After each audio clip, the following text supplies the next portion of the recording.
Clair is a community of 20,000 residents, most of whom have chosen to reside in the township because of its excellent educational programs. The high school, located in the heart of the township at the juncture of Route 19, McLaughlin Run Road, and McMurray Road, celebrates its 25th anniversary this fall. This building opened in the fall of 1962 for full occupancy. This building, though not completed, was first used for commencement exercises in June of 1962. Since the opening days in the fall of '62, the high school has undergone dramatic changes, all of which have led to the high school receiving the National Award for Excellence during the 1983-84 school year. In this anniversary year of Upper St. Clair High School, we present to you the past 25 years, the way we were. During the first 25 years of it. Some affected the students, while others did not. The 60s was a time of confusion. Many college students revolted against government and rules.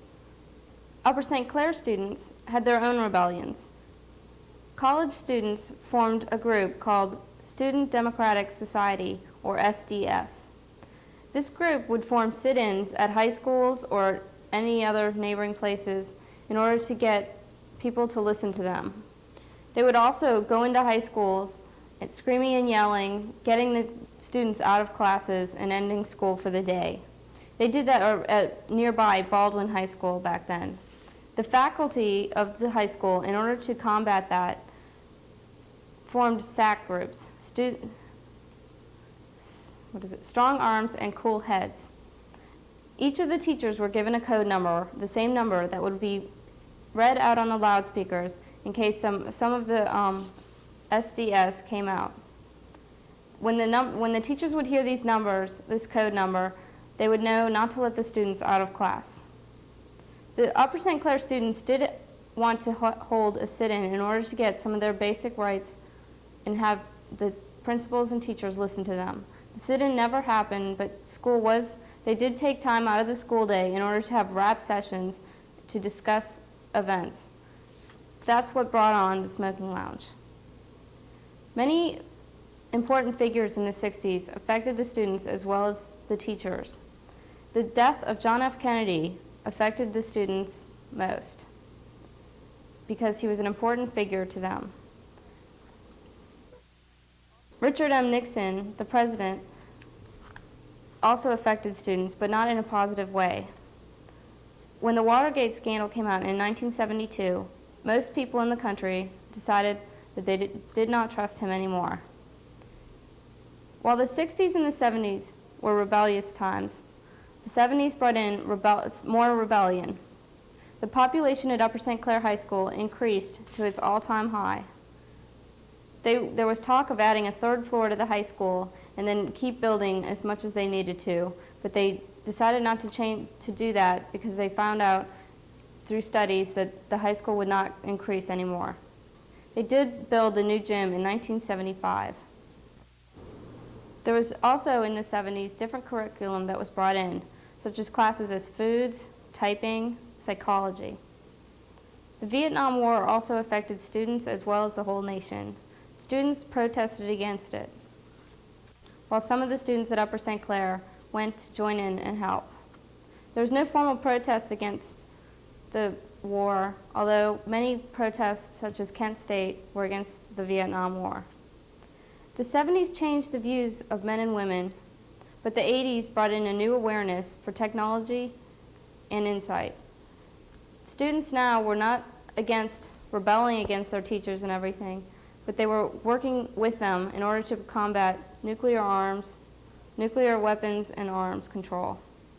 The 80s brought in a decline of enrollment, but it also brought in the Commons area, which is an area where students can go and relax during their free mods and talk to their friends, eat, play pool, or listen to music. One such national event in the 80s that affected students was the explosion of the Challenger. While most students were in class at the time, it deeply affected them, especially because a teacher was on board. Upper St. Clair High School is a school that has been through many changes. These changes occurred not only physically, but were seen within the student body as well. There is a need in all of us to feel as though we fit in, and students of the past and present have found fashion a way to achieve this satisfaction. It is hard to generalize the entire era of the 1960s. However, the majority of students were dressed in the styles we are about to see. The 60s were a time of great transition, as we will see as we take a look at a typical outfit from these years. As these three teenagers stand chatting at a locker, we can see the different styles of clothes of the 1960 students. These three typical high school students from the 60s are wearing green-colored pants that are boxed at the end, and a tie. A tie was always worn by guys in the high school. The one girl to the left is wearing a short brown polyester miniskirt with a matching top. Vests were very popular during this time. And the girl to the right is wearing another short miniskirt type of dress that is blue and aqua with the no sleeves. That was also very popular during this time. The 70s were filled with political uprisings and revisions, and the dress of the students here at Upper St. Clair reflected the feelings of rebellion that most felt. Here are two typical students on their way to class. The one is wearing bell-bottom pants that reflected the times definitely, and also the wide-collared shirt that is a very lovely color of yellow. And the girl here is wearing a wildflower pattern that has become a little bit more conservative, a little bit more above the knee, but yet still quite short. Also, notice the headband that the girl is sporting.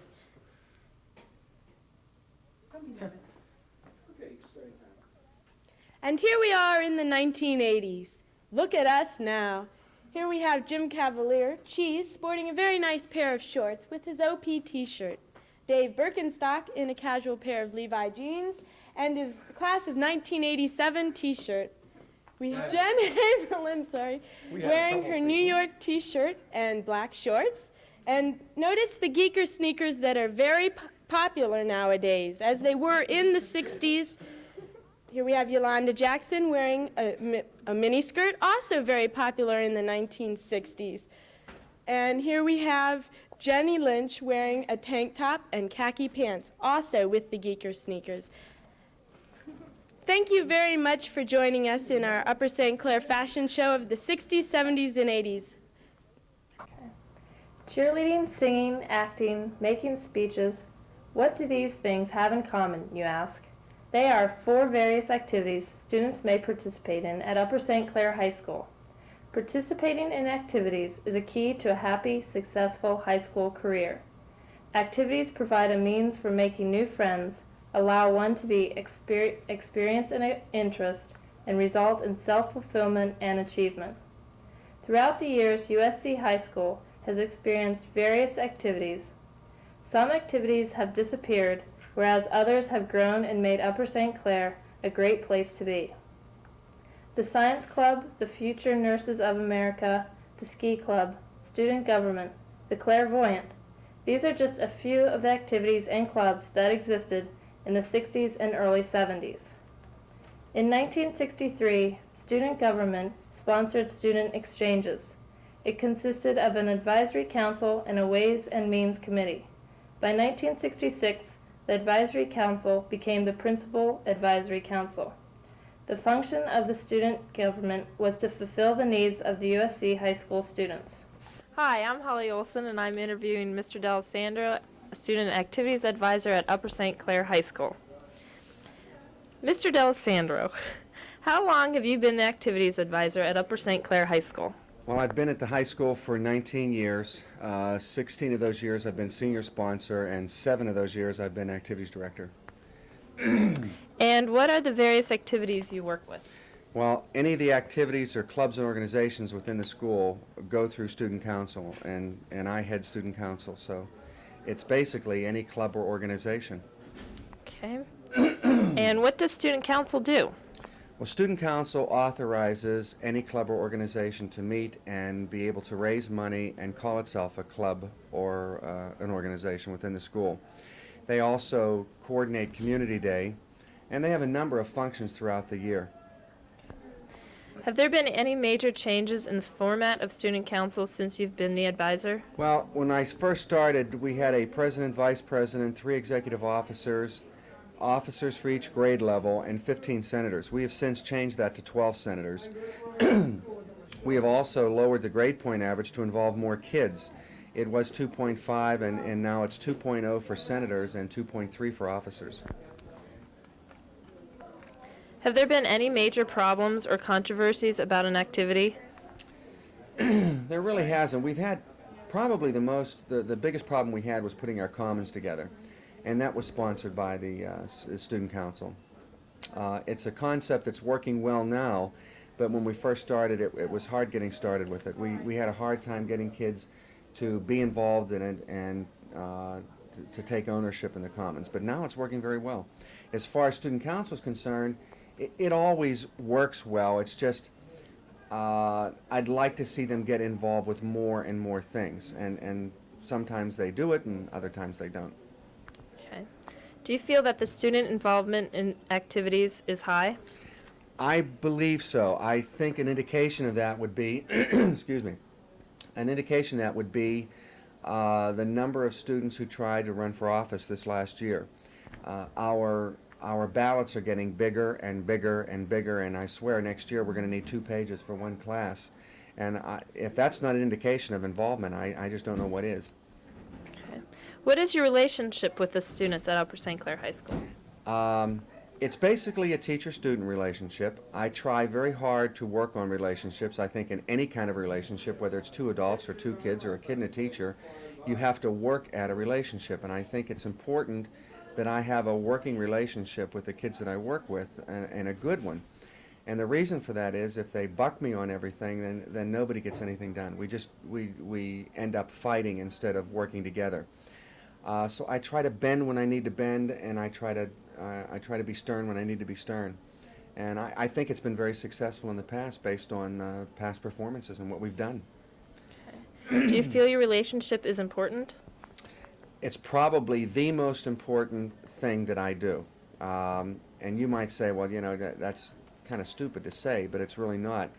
If I don't have a good working relationship with the president and vice president and executive officers of student council, I really cannot accomplish anything. I work very hard at those relationships, and it pays off. And the kids work hard too. They see me trying to be flexible, and they're willing to give in and give in on a few points too. And when we can negotiate like that, the year goes faster, everybody's happier, and we just mesh well together. Okay. Thank you. Student council, Sharp, football, and the musical. Just a few of the very many social groups and activities that go on at Upper St. Clair High School. Few high schools are as supportive of their activity programs as USC. Whether it's practicing for performance, preparing a publication, or discussing current events, students inevitably grow closer to the people who share their interests.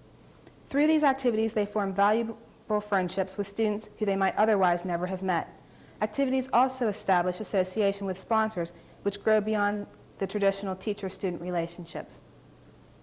SHARP, Student Helper and Resource Persons, which was formed in 1981, provides students with an opportunity to discuss problems concerning drugs, alcohol, and emotions with fellow students. SHARP also helps introduce new students to the school. This is something that benefits the community as a whole. It tries to bring problems out into the open where they can be dealt with before they become extreme.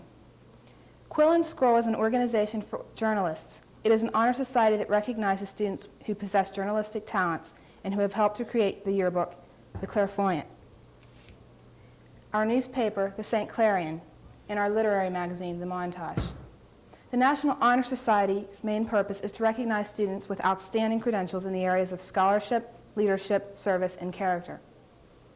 Future Business Leaders of America, or FBLA, is a business organization. It teaches students how to engage in business enterprise and how to compete honorably in competitive events.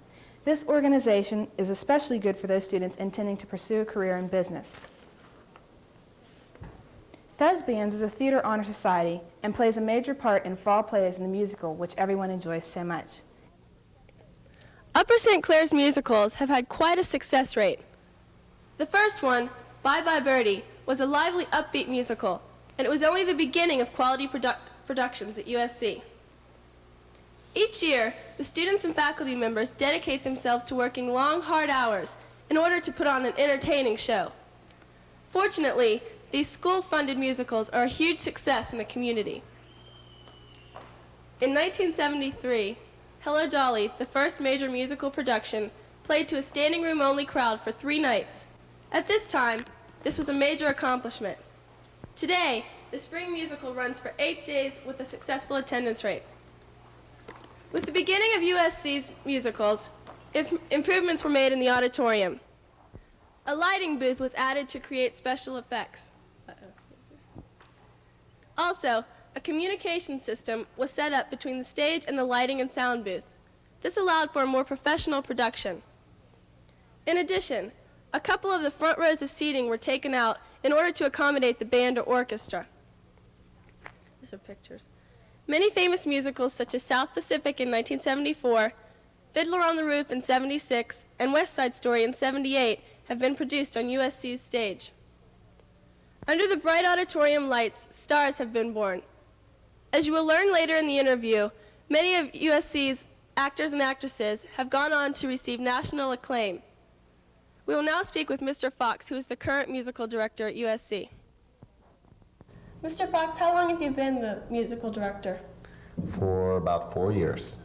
Do you enjoy directing musicals? Absolutely. One of the most enjoyable things I do in my career there. Do you feel the quality of the musical is improving as the years go on? Well, I feel it has. It's been new to me. My first show was Hello Dolly, and I was so surprised at the number of students that were already involved in the shows.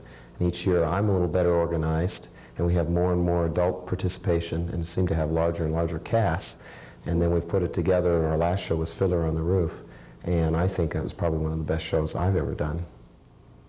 Exactly how big is the cast? Well, we had 150 students on the stage, and we had over 150 students on all the crews, which includes things like painting and costumes, box office. And then those are the students, so that's about 300, 350. And then we have almost 150 adults working as volunteers, including the box office and helping to sew the costumes and build the sets. So we're talking a community effort with students and adults of over 500 people. How many weeks does it take to rehearse and to get it all in order? Well, I'm starting right now. So right here at the end of school for next year's show, and I don't even know what it's going to be yet, but we're already organizing it. I think the principal staff of 6 directors probably start in the fall, and then the student staff starts around November. But the principal season is January, February, and March, and our productions are usually in March, so that takes about 2.5 months to put it on. Do you get to choose which musical? Yes. Yes. And I've had a lot of fun with that. It's not an easy job picking a musical. First of all, we know we're going to have 150 to 180 kids involved, so we have to pick a show that has a lot of parts. And then we also want to make sure that we reach the audiences that will come, the community. We've picked shows which are not as well known and they're not as well attended. We also attempt to try to meet the needs of the solos and the individuals that we know are going to be leads. We don't always know who's going to try out, but we can guess about 90% who are going to try out. So you have to pick a show that uses those voice parts. You have to pick a show that have the characters. I can't pick a kid who's 5'1" and make them Tevye. I have to find characters that look, sing, act the parts. So I usually get about 10 scores over the summer. If I don't know by now, and I don't right now for next year, then it takes me quite a few hours to pick a show. And then I tell my technical crew and the people, the drama coaches that help me, says, "Are you ready for this one?" And generally they go along with what I pick. That's nice.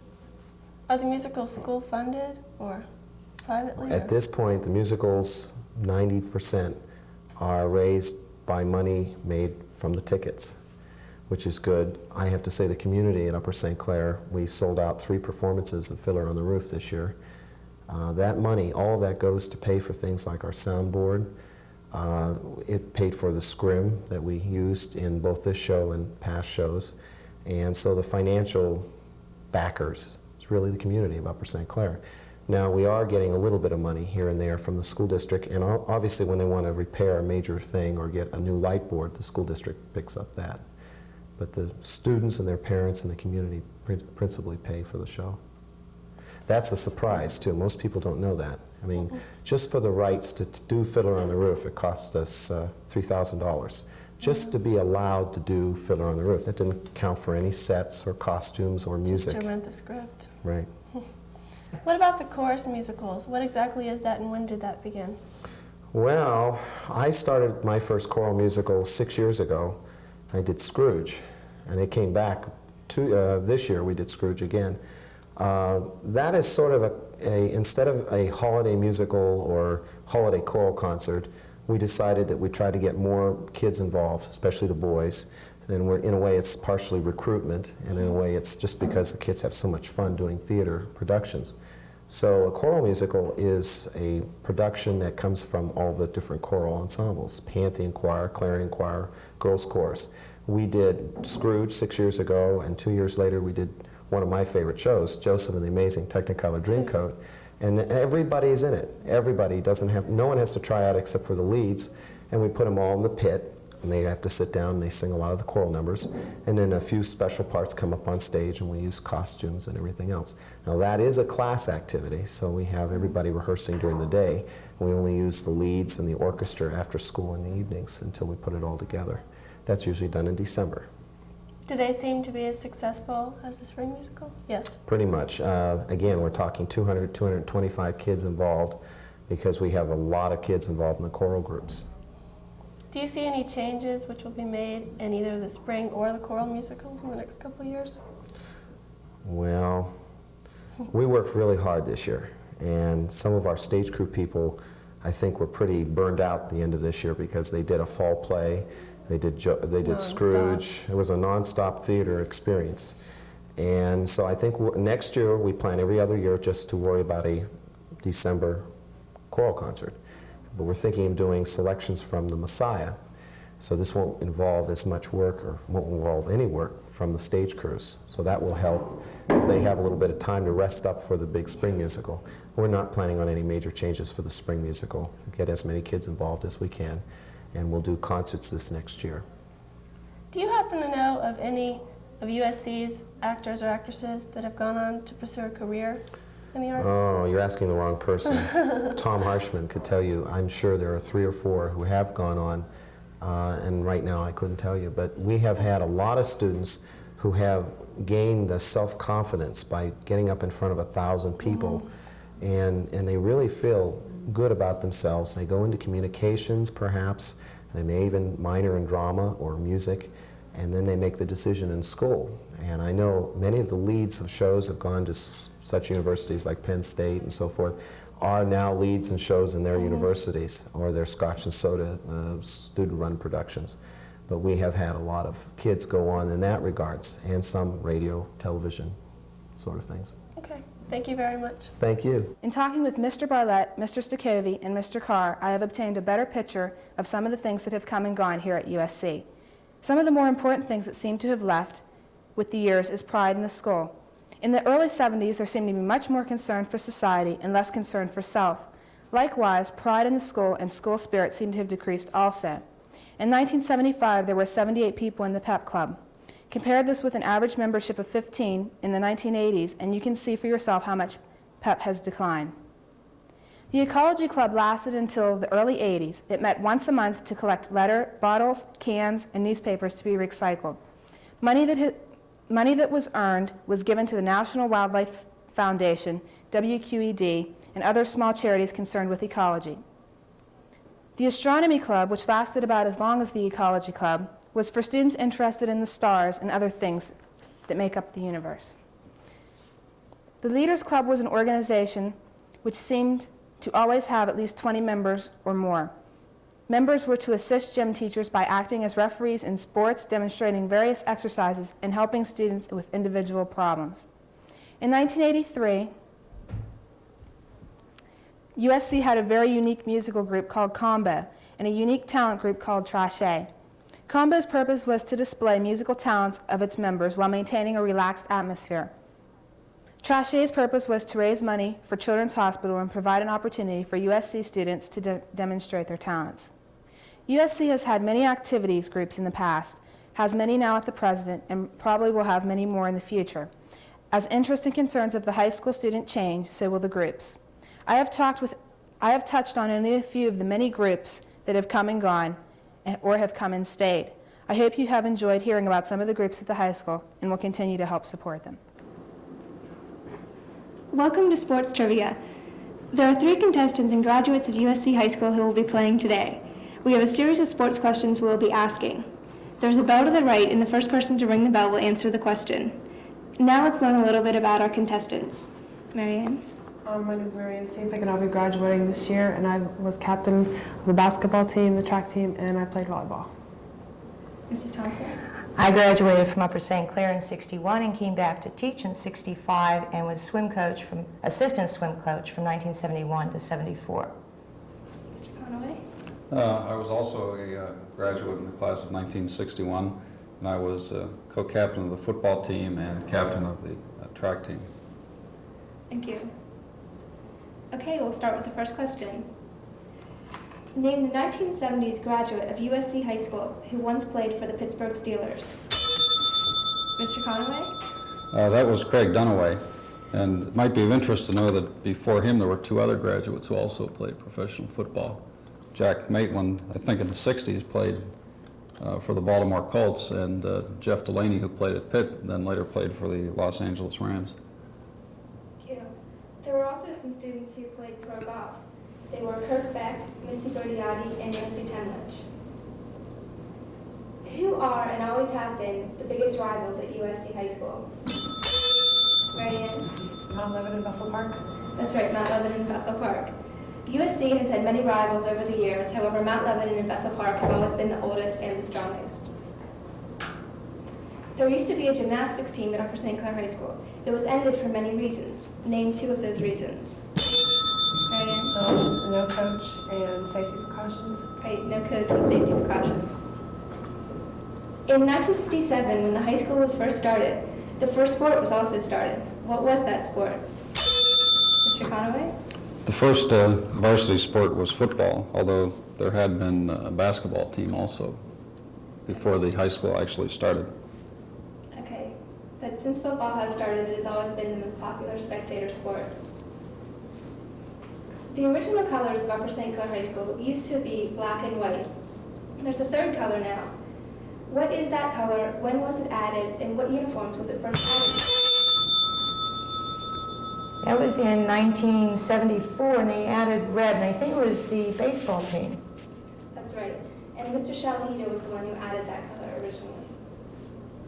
Name 2 of the major changes that have taken place in the past 25 years of Upper St. Clair High School sports. Mrs. Thompson? Well, I think number 1 is the addition of girls' sports has really increased, become very competitive, and overall, all of our teams have become extremely competitive and gone on to championships. That's correct. Thank you. USC now has 2 gymnasiums. When was the 2nd gym added? Marianne? 1977. That's right, 1977. There were other changes in the sports facilities over the years, such as a new stadium and a new winter track. Why is hockey not affiliated with the school? Marianne? No funding and no teacher coaches. That's right. Lacrosse is also not affiliated with the school for the same reasons. I'm sorry, but we're just about out of time today. Let's see how the 3 contestants did. Marianne with 40 points, Mrs. Thompson with 20 points, and Mr. Conaway also with 20 points. Well, Marianne, it looks like you're the big winner today. I hope you all had a good time on our show, and hopefully we all learned a little bit about the sports at Upper St. Clair High School. Now we'll go to Meg Reese, who will tell us about Upper St. Clair cheerleading. I'm Megan Reese. Cheerleading, an activity which has gone through some dramatic changes over the past 25 years of Upper St. Clair High School. It has evolved from pom-poms, megaphones, and rah-rah go team cheers to sophisticated pyramids, exciting flips, and cheers with a definitely collegiate flair. This modernization of cheerleading is evident through the new style of cheers, the more collegiate uniforms, the new role of cheerleaders, and their success in competition. Believe me, the changes are incredible. Hi. With me right now are two girls I cheered with this past year on the 1986-87 varsity cheerleading squad, Stacy Harris and Susan Choi. This coming up year, Stacy's the captain, and Sue is the co-captain. Hi. Hi. Stacy, how long have you been a cheerleader? This will be my 3rd year. And Sue, how about you? 3 years. Our sponsor this year was Mrs. Mary Gertner. Do you know how long she's been the cheerleading sponsor? She was a JV sponsor for 9 years and the varsity for about 5 or 6 years. Can you recall any past sponsors? Mrs. Kirsch was a sponsor and Mrs. Zora, and back in the 60s, Mrs. Nesbitt was. And I think even one year they had to bring in someone from the outside to sponsor. What BEAL rules exist for every sport, even cheerleading? Can you describe some of these restrictions? We have a restriction that you can only go 2 people high in pyramids, and if you're standing on someone, they have to have at least 1 foot on the ground. Sue, do you have anything to add to this? Also, there can't be any blind falls to prevent injuries. Do you recall any specific accident or injury which happened that caused a more strict enforcement of these rules? In 1985, there was a Swissvale cheerleader who fell from a pyramid, and I can't remember if she died from the fall or if she went into a coma. I can't remember exactly. Since you began high school at Upper St. Clair High School, what changes in cheerleading have you noticed? Well, the style is more to a more collegiate level, and it's more modern. Okay. Are gymnastics incorporated more? Yes. With competitions, you see more back handsprings and back tucks, and flips and pyramids. And also, tumbling has been incorporated into entrances. So this is a more collegiate style, then, right? Yes. Can you remember when the whole style change at Upper St. Clair High School came through? I think it was last year when our varsity squad went to Tri-States in Weirton, West Virginia, and they qualified for the ACA Nationals in North Carolina. Okay. Aside from Tri-States and the Nationals in North Carolina, can you recall any other competitions the cheerleaders from St. Clair High School have competed in, and how did they do? Well, they did well in all their competitions, and there's trophies in the trophy case. Do you know the specific names of any of those competitions? There was a VIP competition, Tri-States, of course, Steel Valley, and the Allegheny County competitions, and there was a radio station cheer-off, too. Aside from Tri-States and Nationals, what other competitions in the past have the cheerleaders at the high school competed in, and how did they do? Well, I remember a VIP competition, Tri-States, Steel Valley, Allegheny County competitions, and there was even a radio station cheer-off. And our squads have always done well in their competitions. Aside from a change in the style of cheerleading, have the uniforms changed a lot? Yes. The uniforms complement the new style of cheerleading with that they're more modern and they're more collegiate looking. Thanks, Stacy and Sue. We'll really be able to see a change in the uniforms in the style show next in my segment. Thank you. This is Sally Pierce, a 1963 Upper St. Clair High School cheerleader. This uniform was really the in style throughout the 60s. The black and white plaid skirt is coordinated with a simple white sweater. The skirt follows the dress code of the 60s era, that is, it hung at knee length, no higher. The emblem is the big black U and the smaller SC inside. Any USCHS varsity cheerleader could be seen in this uniform throughout the 1970s. Amy is modeling the typical off-white sweater with black stripes and the common above-the-knee black skirt with off-white pleats added to complement the sweater. The emblem is a large black U with the smaller SC inside it. Kelly is modeling a transition uniform. That is, it was worn in the late 70s, early 80s. This uniform is affectionately nicknamed the black uniform. It consists of a black turtleneck sweater with white stripes on the arms. The black skirt with white pleats is in the typical above-the-knee style also. The emblem has the varsity letter look, a big white U with the smaller SC inside. This uniform was a big favorite with many of the squads. Cindy and Marnie are modeling the form-fitting jumpers, popular in the early and middle 80s.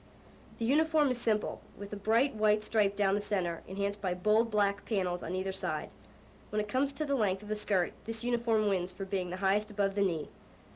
The emblems differed depending on the year. as the emblem was either the black megaphone with red lining and USC diagonally in white on Cindy, or the common varsity letter style on Marnie. Among the group of white uniforms the girls have, Amy is modeling a long-sleeved V-neck sweater with black and white stripes, black and red stripes. A black or red turtleneck may be worn underneath the sweater. The skirt is also white, and the emblem is the black megaphone outlined in red, with the initials USC going diagonally down in white. Another uniform in the white collection is the V-neck vest, which Stacy is modeling. The vest is simple, sleeveless with a bold black stripe across the chest with 2 red horizontal stripes at the top and the bottom. The skirt complements the vest with red and black pleats. Again, the emblem is the black megaphone with the white USC. Susan is now modeling the most modern cheerleading uniform at Upper St. Clair High School. This collegiate-type uniform is used only for competition and special occasions. Notice there is no emblem, only Panthers embroidered in black across the chest. The vest is white with black and red V. Along the right side is a black and red stripe, which continues down to meet the same stripe on the pleated skirt. Hi. So you're probably wondering, so cheerleading has changed in the past 25 years. What does that have to do with the present day? Well, for those of you who didn't hear about it, this year's Upper St. Clair High School varsity cheerleading squad competed in the All-American Cheerleading Association's Nationals held in Charlotte, North Carolina, March 20th through the 22nd in the PTL's Heritage USA. We returned with a third-place trophy, which is right here in the trophy case, and it's 4 feet high. We were really happy about that. We also received recognition in the Pittsburgh Post-Gazette when they wrote an article and a big picture on us.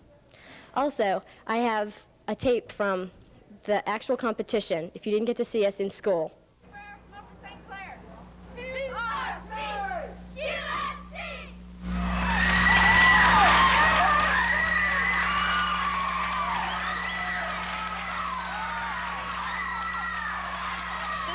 Presented a very strong routine in the prelim. It'll be fun to watch them, see if they can pull it off today.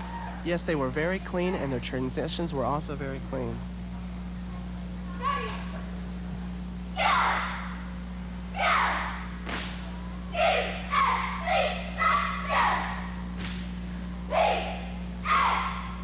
Nice strong motions. Very strong motions.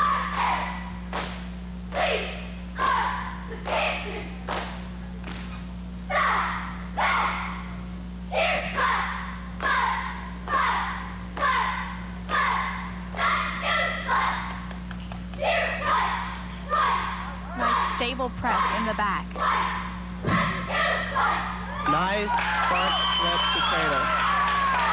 Again, they're showing us a very clean routine with good motions and good mat building techniques.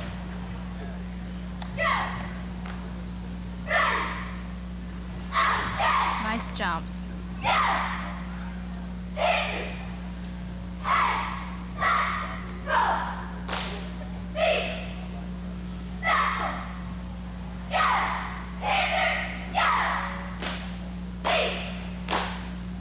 Voices are really nice and strong. Nice shoulders and stretches. That is very difficult for a high school squad. Usually it's done on a co-ed squad.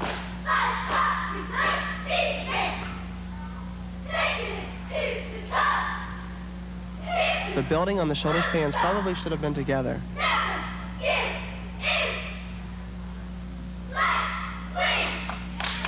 Nice heel stretches.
Well, there you have it, the past and present history of Upper St. Clair High School cheerleading over the past 25 years.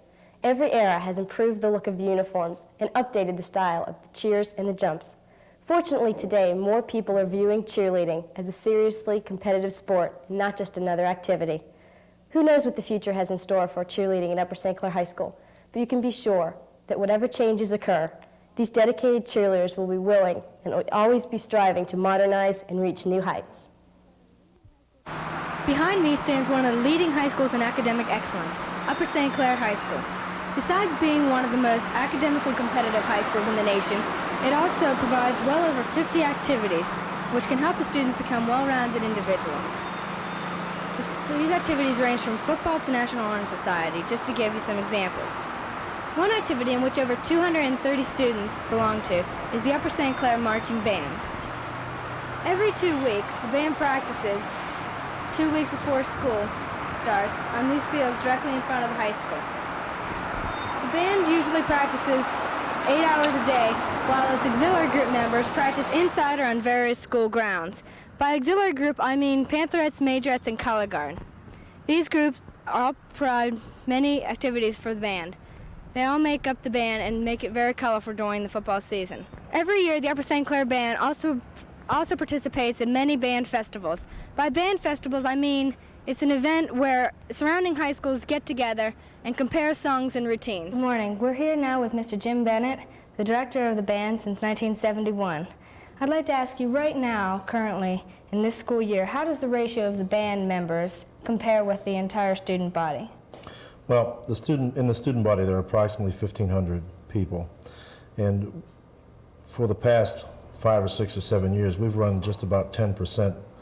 In other words, we'd have 150 people in the band if the student body was 1,500. We've been pretty consistent on that over the last 10 years or so. Okay.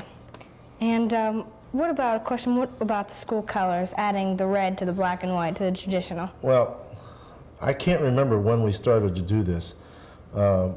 We needed something that would add a little more definition to the black and white on the field. So in the last set of uniforms, we really used red in a much more pronounced way in order to give the rest of the uniform definition. And I think that's really where it started, and it kind of gained popularity in the student body, and I believe at one point it was adopted by the school board as an official color, along with black and white.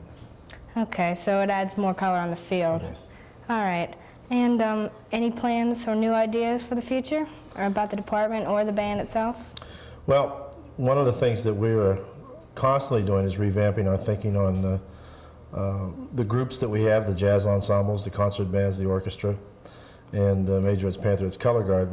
We try to stay current with what they're doing as far as playing or performing.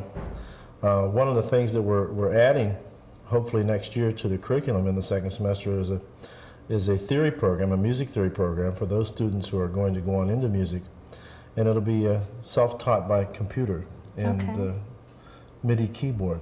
So we hope that we're able to get that underway, and that'll be a new feature we're looking forward to. Okay. And any say on the trips? Any input on where they might be going in future years? We just came back from Toronto, as you know, and the band was very successful. I don't know where we're going to go next year. One of the things that's difficult to match is the trip to Orlando. I'd like to see the band go to Orlando more often. We do it once every 4 years. If we did it every 2 years, it would be all right with me. I think probably the students would like it too. Right. Okay, thank you very much, Mr. Bennett. Thank you. In November 1982, a team of 5 of us from the high school faculty attended a training session in Long Island sponsored by the federal government. One of our responsibilities during that session was to develop a project that we could then establish in our home school. The Commons was a result of that project. The project was designed to solve some of the problems that existed in the building at that time among the students. One of those, as we saw it, was the lingering of students and wandering through the building during class times. So one of the goals of the Commons was to provide a place where students could get together and mingle and socialize and have a good time, also do some responsible activities. And the Commons, we hope, has met that one goal and several others, which will be explained to you all later. The idea of the Commons specifically generated from this proposal. The proposal is an outgrowth of the school district's concern for drug use and abuse among the community's youth. Specifically, this proposal is a result of the high school's involvement with the Adelphi University. Part of their task was to develop and implement a project which would alleviate any drug problem that may exist by becoming involved at the prevention stage as opposed to the intervention stage. The program of the Commons was designed to reduce these problems: verbal abuse to teachers, verbal abuse to peers, graffiti on the desks and walls, and pupils in the hallways. The goal was to create a specific area where students had a chance to interact casually with other students. What this area was designed to do for the students was to increase their appreciation of the environment, themselves and each other, and to decrease the amount of disruptive behavior. After 10 long days, they came up with, of course, the Commons. In the spring of 1983, from a loan from the school board, which would be paid for by the student body, the Commons was underway. As Ms. Harrow states that in the beginning it had some bugs to be worked out, and suggested that it started with some growing pains, for the littering in the Commons and the abuse to the area in general was becoming uncontrollable. There were many rumors that the privilege of the Commons would be removed. Student council members or students who were facing some punishment patrolled the area with garbage cans, reducing the litter and cleaning up at the end of the day. More and more the Commons has grown closer to its original goal. Mr. D'Alessandro and Ms. Harrow both pointed out the drastic decrease of students roaming the halls and how fights rarely occur anymore. I'm not sure that the Commons has given me a feeling of self-esteem yet, but I do know that it is a great break from the day to meet people, and maybe by talking to your friends, it provides a good chance to blow off some steam.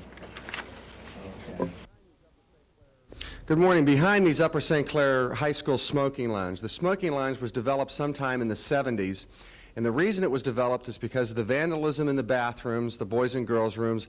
And to be honest with you, freshmen and sophomores were afraid to use the bathrooms because the older kids were in there smoking. Parents would complain about this, and the freshmen were physically afraid to go in and use the bathroom. Since the smoking lounge started in the 70s, much of this vandalism, in fact all of the vandalism in the bathroom, has stopped. We're not hearing the complaints from parents that we did 10 years ago. But more importantly, when we started it, one of the biggest complaints was, well, there'll be more and more kids smoking because you're allowing them to smoke, and that's just not the case. In fact, since the 70s, fewer kids are using the smoking lounge than ever before. Thank you. Another major change in our school was the smoking lounge. This area where the cafeteria now is used to be the old smoking lounge proposed by student council.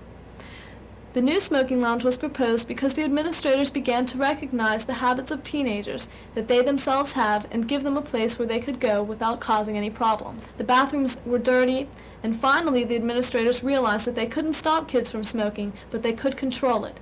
The idea of the smoking lounge in the 70s was to allow the students to have a place to go where they could smoke and not bother the people who didn't smoke. They were required to police and clean their own area. As Mr. D'Alessandro has said that he doesn't think the lounge encourages people to smoke, the parents, Mr. D said, have not been tickled to death about the idea, and the health teachers obviously don't approve, but he states the benefits far exceed the drawbacks, and that it gives everyone some kind of identity, making them feel good that they don't have to hide and sneak and feel like outcasts from the other students. Right now I'm standing here with Dr. Parnell Hoffman, the principal of Upper St. Clair High School. We're here to ask him a few questions about Upper St. Clair's open campus. Dr. Hoffman, can you tell us when Open Campus began? It began in the mid-'70s. That was before I arrived here. And it was in existence up through, I think, the 78, 79 school year, Megan. Okay, when did problems arise with Open Campus? And can you tell the viewers exactly what Open Campus was? Okay, two questions. Open Campus was a program by which 11th and 12th graders, with parental permission, could leave the campus after Mod 6, or Period 6. In other words, after their third set of double mod classes. And with parental permission, they could drive on campus, register their car, of course, drive on campus, and leave as soon as they were done with classes. We used to purposely schedule the juniors and seniors, Megan, you'll probably like this part of it, for morning classes, and purposely try and free them in the afternoon so they could go home whenever they're done with classes. Okay, when did the problems start arising? The problems were not among the 11th and 12th graders so much and their parents as it was the parents of the middle school students and some 9th and 10th graders who in my opinion projected the middle school behavior and the 9th and 10th grade behavior into what people would behave in their 11th and 12th grade year. There was an astonishing high percent of permission granted by the parents of 11th and 12th graders. And the problems were not created that much in school because once the students were done with their schedule, they left. We felt that there should be a little more control, a little more stricter enforcement of the rules. We had one part-time security guard in this school when I came here, and that was part of the problem enforcement. So it was possible that people without permission, such as 9th and 10th graders, could also leave at that point. But basically all 11th and 12th graders had permission. Do you think that the school has benefited since Open Campus has been discontinued? Well, I think we benefit because that's what the community seems to want. Some schools still have this. Some of the, for example, Radnor, one of the excellent schools in education, still has this. Mr. Hendricks visited that school about 3 or 4 years ago. It all depends on what values you wish to promote and so on. We had a problem initially. We eventually solved it through the advent of the Commons. What do we do with the students who could now leave the campus?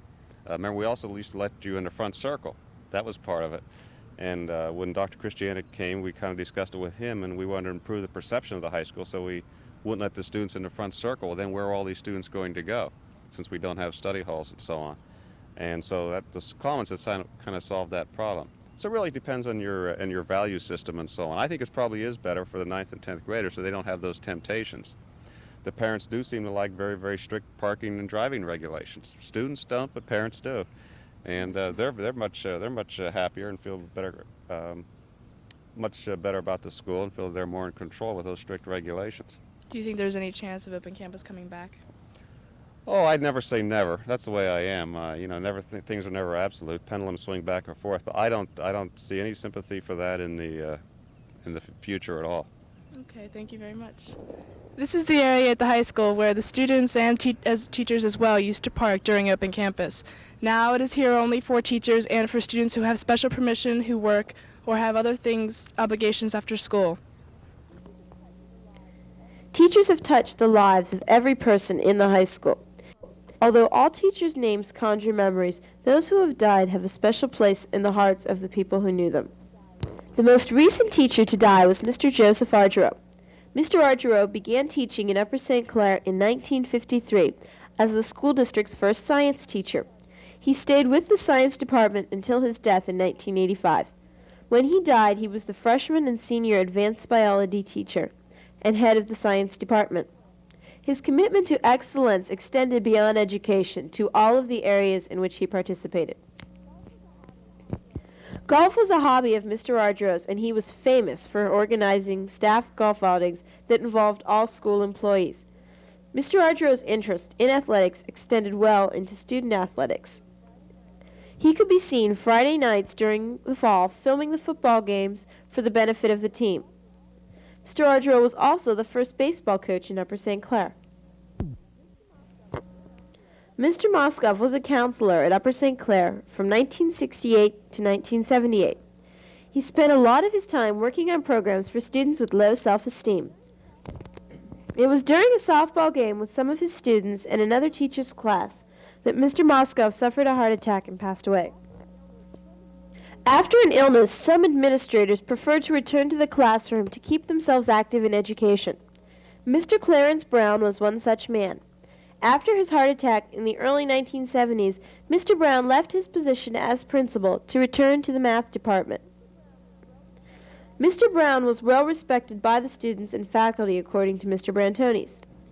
He was a fair man but did everything by the rules. He was also active in the school as a golf coach and spent some of his free time with other teachers. Mr. Brown's activities with others continued up until the day of his death. Mr. Brown also died through athletics. He suffered a heart attack while driving home after playing tennis with fellow educators. Mr. Eggs Mahaffey was a social studies teacher known worldwide. When walking down a street in Southern California, Eggs was stopped and asked if he was Mr. Mahaffey from Upper St. Clair. Another interesting fact about Mr. Mahaffey is while he was stationed on a ship in the middle of the Pacific Ocean, another battleship passed his ship. SOS corresponded between the two ships, and it was typed on the one ship sent to Mr. Mahaffey's ship if they had an Eggs Mahaffey. There was someone on the other ship who wanted to say hi. Eggs was known as the last of the real gentleman, according to Mr. Brantones. He would open doors, pull out chairs, and discourage swearing in the presence of ladies. While at Upper St. Clair, Mr. Mahaffey was also the athletic director.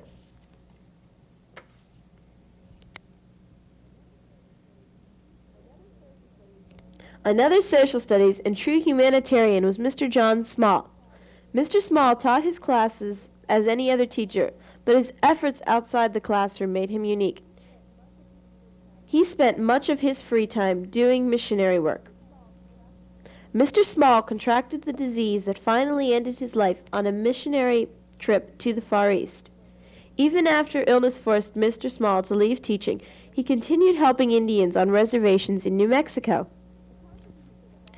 The contribution of all teachers is significant, but those who have died have a special place within us.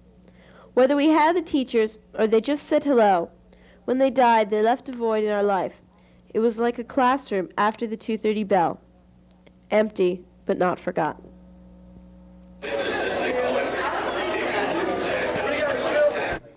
Hello, my name is Wendy Prosco. Welcome to the special senior edition of the class of 1987. Senior year, a time of rebellion, freedom, experimentation, and selfishness. The ultimate excuse for living life to the fullest. We're going to explore this senior year through the eyes of the class of 1987. Seniors. When students think of that word, usually they associate the word fun with it. All these fun senior activities, such as senior shirts, senior skip days, senior steps, and of course, senior pranks. Senior pranks are a traditional part of the senior school year. Since our school has been in existence from 1962 up until 1987, the student body and faculty have seen some creative pranks, some funny pranks, destructive pranks, and also some harmful pranks. The young adults who attend Upper St. Clair High School are clever and intelligent. They are capable of some outrageously different pranks. On the other hand, they are also capable of some really negative and destructive pranks. According to Mr. Carr, our retired guidance counselor, Mr. Stokovi, our retired social studies teacher, and Mr. Carney, an 11th and 12th grade physics teacher, the most clever prank and bizarre prank they have ever seen was the year that the senior class put a Volkswagen into the middle of the 9-10 courtyard. In order to remove the car, the staff had to use a blowtorch to cut the car apart and carry the pieces out through the high school.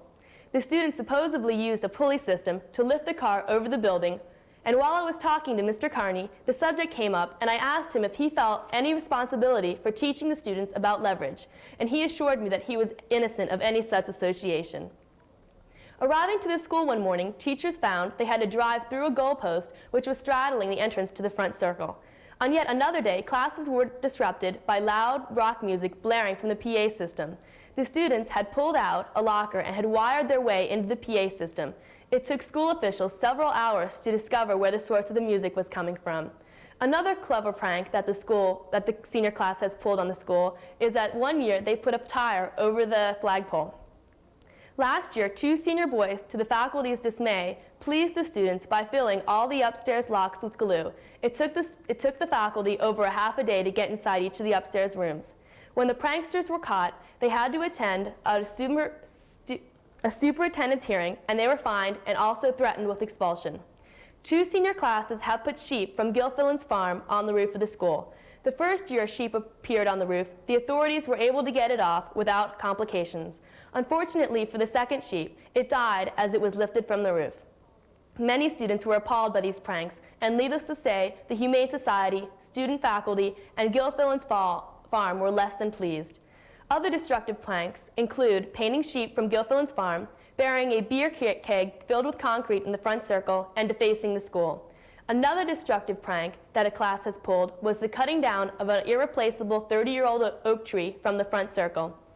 The exact sum wasn't given, but no amount of money can ever replace the tree, and the students were fined. Not only do senior pranks happen to the school, but they also happen during graduation. One year, during a ceremony, a streaker ran across the field, and last year the class brought beach balls. Senior pranks have lasted over 25 years in Upper St. Clair High School. They will continue to thrive. The basic problem and sad thing is that they will also continue to pull destructive and illegal pranks that will end their school years in negative ways. Hello. Here we are at the site of the traditional senior steps.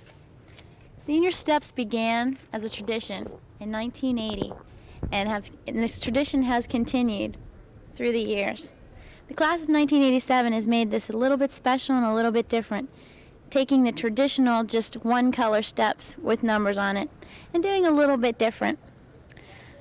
We, the class of 1987, painted the steps black with a white stripe down the center, and then every other step we painted a red 87. This activity was fun. It got our class involved. It was during homecoming week that we painted the steps, and it was an activity that brought the class together, and it was a symbol of our unity. Welcome to our senior office. Yep, it's sad, but it's true. Another year in the life of a senior class is all but over. And what do we have to show for it besides a few ticket stubs, some dried out flowers, and some pictures? Memories. That's what we have. Mostly good, all everlasting, that will be important to us for the rest of our lives.